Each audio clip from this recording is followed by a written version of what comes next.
Something a little different today.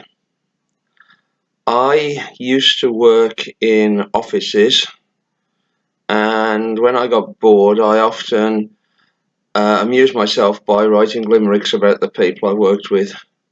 These limericks were all about people in one particular employment, though some of the names have been changed just to get the rhymes, really. And this is a whole set of limericks. The departmental manager, Crooks, was famed far and wide for his looks. Not the way he appeared, but the way that he leered at the pictures in his dirty books. His deputy, one Mr. Harker, found age made his memory grow darker, but he recalled all he'd done 'cause he'd signed every bum with a handy indelible marker. There was Peter, a prodigious drinker, who after 12 lagers would sink a hot vindaloo curry with hardly a worry for the damage to his anal sphincter.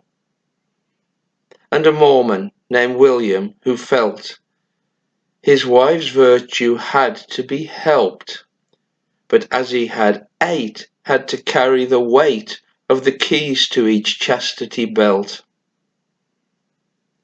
With a voice operatic in range, young Tony would oft entertain. Tune and rhythm were fine, but he'd sing the first line again and again and again, and again and again and again, and again and again.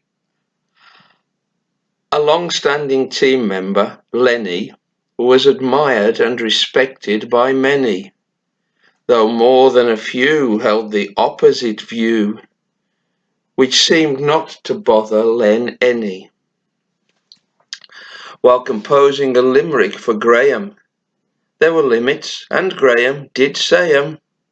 There's no room for debate about size, shape or weight were his rules, but I didn't obey 'em. And then in the team was young Julia, whose sweet face could easily fool you. Most of her friends were clean round the bend, and the rest were a little peculiar. Annie, so demure and divine, had had sex for the first time at 9, then once more at 10, at 11 again, and at noon declared that she felt fine. To a man the contractors were sleazy, and like maidens whose morals were easy.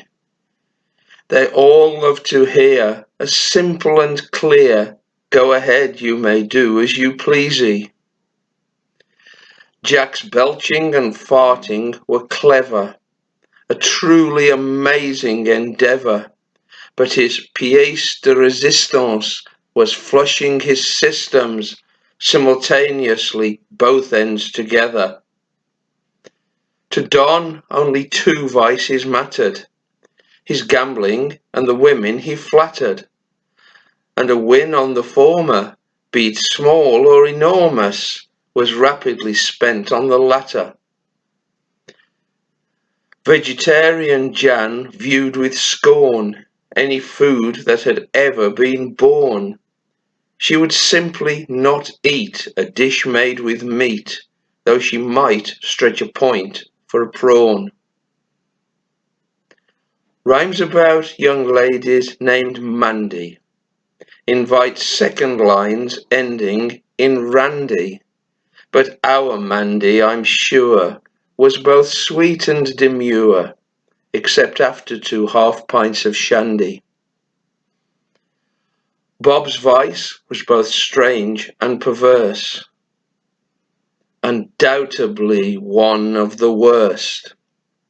When alone in his den, he would whip out his pen and dash off another quick verse. And that's the end, and more next time.